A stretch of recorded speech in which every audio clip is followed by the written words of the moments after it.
Magandang araw mga kaibigan. Sa episode na ito, ipapakilala natin ang isa sa mga orihinal na reyna ng pelikulang Pilipino, si Josephine Estrada.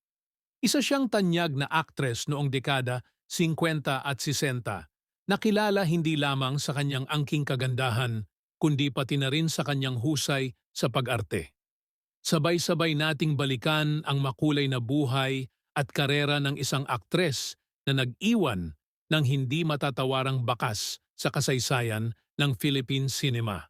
Ipinanganak si Josephine Estrada noong 1941 sa Maynila, sa isang panahon kung saan nagsisimula pa lamang bumangon ang Pilipinas mula sa epekto ng World War II.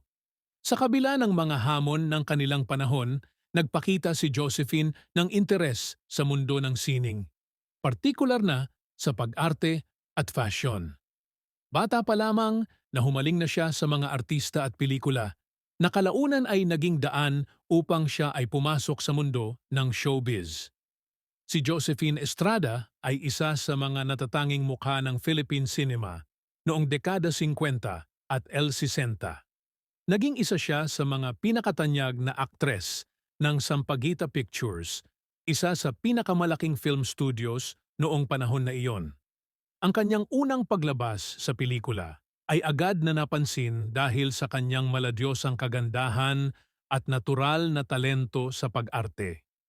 Naging iconic ang kanyang pagganap sa pelikulang Pitong Gabi, 1960, kung saan siya ay nakatambal ni Fernando Poe Jr., na noong panahong iyon ay isa na sa mga pinakamalaking pangalan sa industriya. Dahil sa pelikulang ito, kinilala si Josephine Estrada bilang isa sa mga nangungunang leading ladies ng kanyang panahon. Ang kanyang pagiging versatile na aktres ay nagpakita sa iba't ibang genre ng pelikula, mula sa drama, komedya, hanggang sa aksyon. Bilang isang sikat na aktres, hindi rin naiwasan ni Josephine Estrada ang mga intriga at kontrobersya. Ang kanyang pagpasok sa mundo ng showbiz ay hindi naging madali dahil kinailangan niyang patunayan ang kanyang sarili sa harap ng mga mas nauna at mas veteranong aktor at aktres. Gayunpaman, sa kabila ng mga pagsubok, nanatili siyang matatag at napanatili ang kanyang pangalan bilang isa sa mga pinakasikat na artista noong kanyang panahon. Isa sa mga usapin na kinasangkutan ni Josephine ay ang kanyang relasyon sa ilang mga sikat na personalidad sa showbiz. Maraming beses siyang naging laman ng mga kolum ng tsismis. Ngunit sa kabila nito, nanatili siyang focused sa kanyang karera at patuloy na nagbigay ng dekalibreng pagganap sa mga pelikula.